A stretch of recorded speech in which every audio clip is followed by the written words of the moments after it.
Hello friends, मैं हूँ भाई यानी फैक्ट भाई। आज हम बात करेंगे देश की कई ऐसी चीजों के बारे में जो हमारे देश से चुराई गई हैं। बताओ गरीब हिंदुस्तानियों के खून पसीने के पैसे कहाँ हैं? और जिनकी कीमत तो आपकी सोच से भी बाहर है। जैसे कि आप सभी लोग जानते हो, हमारे देश को कई वर्षों से सभी सोने की चिड़िया के नाम से जाना करते थे। हाँ, इसलिए नहीं कि हमारे पास सोने की चिड़िया है, पर हजारों सालों से हमारे देश में कई राजा राज करने आए और हमारी अनमोल विरासत को लूटने में कामयाब हो गए। किस तरह से हमें ठग लिया गया है, उतना ही नहीं कैसे ये माई के लाल हमारी चीजों को चुराकर उस पे ऐश कर रहे हैं। पर बात अगर हीरे मोती जवाहरात की हो तो ठीक है, चलो मान भी लिया, पर खिलौना, भाई खिलौना भी लेके चले गए। अब क्या ही बोले इनकी हरकतों को। कोहिनूर के हीरे की बात तो सभी को पता है, पर क्या आपको पता है कि एक श्रापित हीरा भी चुरा ले गया। मतलब भाई कोहिनूर ले ही गए पर किसी श्रापित चीज को भी नहीं छोड़ा। अरे लालच तो देखो इन गोरे लोगों की। इतना ही नहीं, रानी विक्टोरिया का दिल और ऐसी कौन सी चीजों पर गया। सो आज मैं आपको कुछ ऐसे ही अतरंगी चीजों के बारे में बताने वाला हूँ जिसके चोरी के बारे में बहुत कम लोगों ने सुना है। नंबर 1, मयूर सिंहासन। अब फ्रेंड्स, रही बात राजा महाराजाओं की, तो इनके लिए 3 चीजें सबसे पहले आती हैं: तख्त, पैसा और रुआब। आपको क्या लगा मैं जनता बोलूंगा? और ऐसे ही एक शौकीन राजा शाहजहां ने अपने अल्टीमेट कंफर्ट और लग्जरी के लिए अपने सबसे खासम खास मिस्त्री बेबदल खान से बनवाया ये आलीशान मयूर सिंहासन। इस तख्त के पैर पूरी तरह से चमकीले सोने के बने हुए हैं और दोनों बाजू मयूर यानी कि मोर की खूबसूरत सी कारीगरी की हुई है। लेकिन इतना चमक धमक भी इनके लिए काफी नहीं था। इसके बाद भी इन्होंने इसमें अनगिनत कोहिनूर जैसे कई सारे नायाब और खूबसूरत हीरे मोती लगवाए।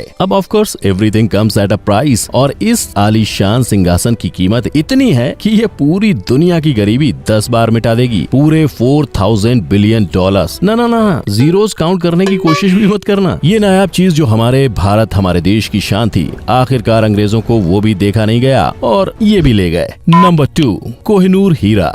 मैं उसी हीरो के बादशाह कोहिनूर के बारे में बात कर रहा हूँ जो क्वीन विक्टोरिया ने अपने ताज पर लगा रखा है। हाँ भाई, वो भी हमारे देश से ही चुराया गया है। पर क्या आपको कोहिनूर की पूरी कहानी पता है? अगर देखने में जाए तो कोहिनूर को किंग ऑफ डायमंड्स कहा जाता है, पर यह हीरा तो मयूर सिंहासन में जड़े हुए हजारों हीरो में से एक था। लेकिन बात ये हुई कि इन गोरों को वो सिंहासन हड़पने के पहले ही ये सबसे बड़ा और चमकीला कोहिनूर हीरा अपने देशवासियों ने निकाल दिया था। अब जब चोरी हुई तो ये लोग सिंहासन तो ले गए, लेकिन जैसे ही इन्हें मालूम पड़ा कि कोहिनूर हीरा तो भारत में छूट गया है, सीधा उल्टे पांव ये वापस आए इसे भी चुराने के लिए। लेकिन क्यों भाई? इतना बड़ा सिंहासन चुराने के बाद भी सिर्फ एक हीरे के लिए इतना घमासान आखिर क्यों? अरे ये घमासान तो छोड़ो, इस हीरे के लिए तो बड़े बड़े युद्ध तक हुए हैं, और ये सब सिर्फ इसलिए क्योंकि ये हीरा देश के सबसे बड़े और कीमती हीरो में से एक है। लेकिन फ्रेंड्स, कोहिनूर के बारे में एक और बात है जिस पे शायद ये चोर रिसर्च करना भूल गए। बात ये है, उस जमाने में ऐसा माना जाता था कि जिस भी राजा के पास ये कोहिनूर हीरा रहेगा वो राज्य बहुत जल्द तहस नहस हो जाएगा। अरे ओ अंग्रेजी बबुआ, सुना क्या? और चुराओ हमारे हीरे मोती हैं। Number 3, Patiala necklace. हाँ भाई, नेकलेस भी चुरा ही लिया इन्होंने हमसे। ये नेकलेस महाराजा भूपेंद्र सिंह का है। नहीं, कान मत खुजाओ, तुमने सही सुना, ये हार एक राजा का है। I mean, why should girls have all the fun, right? वड्डे लोगों के वड्डे शौक। और इस नेकलेस के दीवाने क्यों नहीं होंगे राजा जी? उस नेकलेस में 2930 बेशकीमती हीरे जो लगे हुए थे। ये नेकलेस पूरे 5 चेन वाला था, और उतना ही नहीं, वो चेन्स एक पूरे हीरे भरे कॉलर के साथ अटैच थी। मतलब एक ही झटके में सजना संवरना पूरा, बाकी और कोई ज्वेलरी पहनने की टेंशन ही नहीं। मुझे बहुत सारे लोगों ने डीएम करके पूछा कि दीदी आपने ये क्या लगवाया है और क्या ये सेफ है और है क्या ये। तो एक्चुअली मैं आज बताना चाहती हूँ, इट्स अ टूथ ज्वेलरी। कौन है ये लोग? कहाँ से आते हैं ये?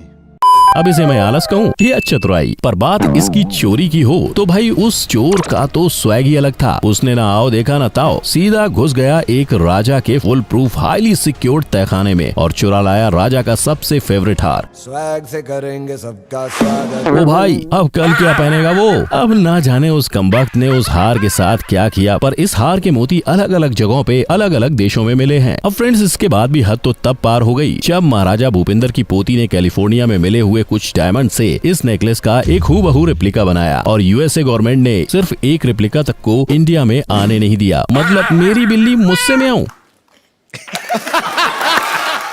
क्या बोलने का। नंबर 4, जगदम्बा तलवार। अब फ्रेंड्स, छत्रपति शिवाजी राजे भोसले जी को राजा कृष्ण जी सावंत ने अपने पिताजी की भवानी तलवार भेंट में दी। शिवाजी महाराज कृष्ण जी से उनके पिता की ये अनमोल तलवार लेने में संकोच कर रहे थे, तो उन्होंने अपने मन से उन्हें 300 हूंड दिए। अगर आज की बात करें तो ये भवानी तलवार की कीमत पूरे 7 करोड़ 20 लाख रुपए है। अब हमारे शिवाजी महाराज को ये तलवार इतनी ज्यादा पसंद आई कि उन्होंने तुरंत इसी तलवार के जैसे कई तलवार बनाने का आदेश दे दिया। लेकिन आपसी मतभेद के चलते सब राज्यों ने इस प्रस्ताव को मना कर दिया और केवल स्पेन के राजा ने ही इसे स्वीकार किया। उन्होंने शिवाजी महाराज के इस प्रस्ताव पर हजारों तलवारें बनवाई और इतनी भारी मात्रा में तलवार बनवाने की वजह से स्पेन के राजा ने उसमें से ही एक तलवार में हीरे जवाहरात लगवाए और उसे महाराजा को भेंट स्वरूप दिया। छत्रपति को ये तलवार बहुत पसंद आई और उन्होंने इसका नाम जगदम्बा रखा। ये तलवार हिंदुस्तान की एक बड़ी शान है, लेकिन अफसोस की बात ये है कि ये जगदम्बा तलवार भी गोरों ने चुरा ली और आज हमारी ये महाराष्ट्र की शान किसी लंदन के म्यूजियम में कैद है। Number 5, wooden tiger. हीरे जवाहरात तलवार तक तो ठीक है, चलो चुरा लिया, पर हद तो तब हुई जब गोरों की नजर से एक खिलौना तक नहीं बच पाया। यार, एक लकड़ी का खिलौना कौन चुराता है? क्यों, बात कुछ हजम नहीं हो रही ना? अगर मैं कहूँ कि इस वुडन टाइगर की एक नहीं और भी बहुत सी खासियत है तो हाँ, ये वुडन टाइगर मैसूर के राजा टीपू सुल्तान ने खास कारण से बनवाया था। क्या?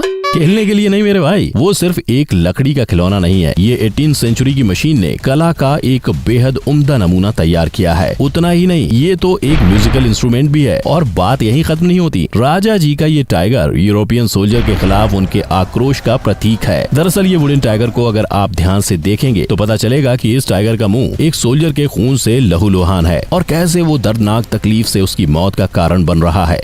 अब भला तुम्हारे ही सोल्जर की मौत तुम्हारे ही म्यूजियम में सजाई जा रही है? अरे थोड़ी तो शर्म कर लो। Number 6, wine glasses. फ्रेंड्स, याद है हमारे शौकीन राजा जी मिस्टर शाहजहां? क्या उनकी शान और शख्सियत की प्यास सिर्फ एक नायाब तख्त से ही बुझेगी? Obviously no, right. इसीलिए इस बार ये दीवाने राजा ने एक कदम आगे बढ़कर अपने महल में यूज होने वाले वाइन ग्लासेस को स्पेशली सोने से भी ज्यादा कीमती धातु से जड़वा के बनवा दिया। अब इतना ही नहीं, इन ग्लासेस में भी बड़ी फुर्सत से बढ़िया सी कारीगरी भी की गई है। इसमें बड़े सींग वाले भेड़ बने हुए हैं जो ये सिंबलाइज करते हैं कि जैसे भेड़ अक्सर कोई भी आर्गुमेंट को लड़ाई और मार धाड़ से भी सुलझाते हैं, बिल्कुल उसी तरह शाहजहां भी अपने दुश्मनों का मुंह तोड़ जवाब युद्ध क्षेत्र में खून खराबे से ही देते थे। अब हमारे ये शौकीन राजा की ये सबसे चहती कस्टमाइज वाइन ग्लास भी इन गोरों ने नहीं छोड़ी। हाँ, माना कि इनकी कीमत ज्यादा है, पर किसी और के वाइन ग्लास चुराना, छी, क्या घोर कलयुग आ गया रे बाबा, उठा ले मेरे को। Number 7, Mughal crown. चलो, अब जब बात शान शौकत और तख्त की हो रही है तो अब मुगल राजा बहादुर शाह जफर कहाँ पीछे होंगे यार। इनकी तो बात ही अलग है, इन्हें ताजों से एक अलग ही किस्म का लगाव था। ऐसा लगाव और पागलपन की इनके पास नायाब से नायाब और सबसे अनोखे मुकुटों का एक पूरा कलेक्शन था। उन कई मुकुटों में से ही एक है ये आलीशान मुगल क्राउन।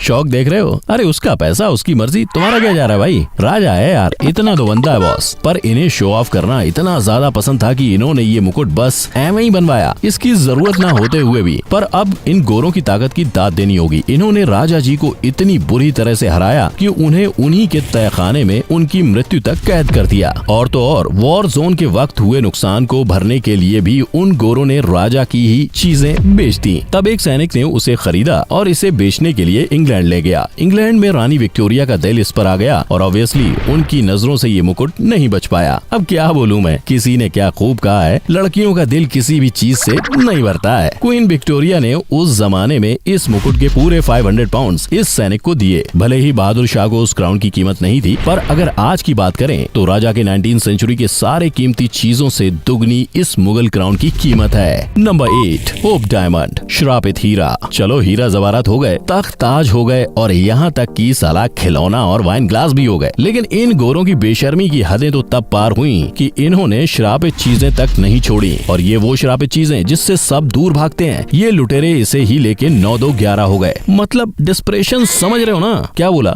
श्राप लगेगा? चल देख लेंगे जो होगा। अब वैसे ना फ्रेंड्स, इस हीरे के नाम पे बिल्कुल भी मत जाना, क्योंकि ये सो कॉल्ड क्रश्ड हीरे कोई नल्ला वल्ला 2 कौड़ी का माल नहीं है। इसकी मार्केट वैल्यू ही इतनी है कि पाकिस्तान जैसे देशों की गिरती हुई जीडीपी समझ जाए, पूरे $200 मिलियन से भी ज्यादा। अब समझे क्यों ये गोरे श्राप लेने तक का रिस्क उठाने को तैयार थे? पैसा बोलता है बॉस, पैसा बोलता है। है ये होप डायमंड? ना ना, नाम पर मत जाना, होप है पर करतूत तो पूरी उल्टी है। ये हीरा चुरा के भी मिला तो कुछ नहीं, पर जिसके पास भी ये हीरा गया उनकी लाइफ में भी कुछ खास काम नहीं आया। कईयों का मानना है कि एक के लिए श्रापित है और दूसरे के लिए नहीं। वहीं कुछ लोग मानते हैं कि ये जरूरी नहीं कि सबकी लाइफ में वो डायमंड सेम ही प्रॉब्लम क्रिएट करे, पर फिर भी इन्होंने ये भी चुरा लिया। अब फ्रेंड्स, आज हमने जितनी भी चोरियों की बात की है वो सब फिर भी ठीक है, मतलब समझ सकते हैं हम, चोरी किया तो किया, लेकिन इन गोरों ने तो हद तब पार कर दी जब इन्होंने हमारे भारत के भगवानों की मूर्तियां तक चुरा ली। मतलब एक सेकेंड भाई, मजाक समझ रखा है क्या? तो अगर आप जानना चाहते हो कि इन गोरों ने हमारे भगवान क्यों चुराए तो हमें कमेंट सेक्शन में जरूर बताएं। और अगर आपको ये वीडियो पसंद आया हो तो इसे लाइक जरूर करना। मेरे चैनल फैक्ट बाय को सब्सक्राइब कीजिए और दबाइए नीचे दिया गया बेल आइकन। तो मिलेंगे बहुत जल्द इन सम एक्साइटिंग वीडियोस, तब तक के लिए जय हिंद।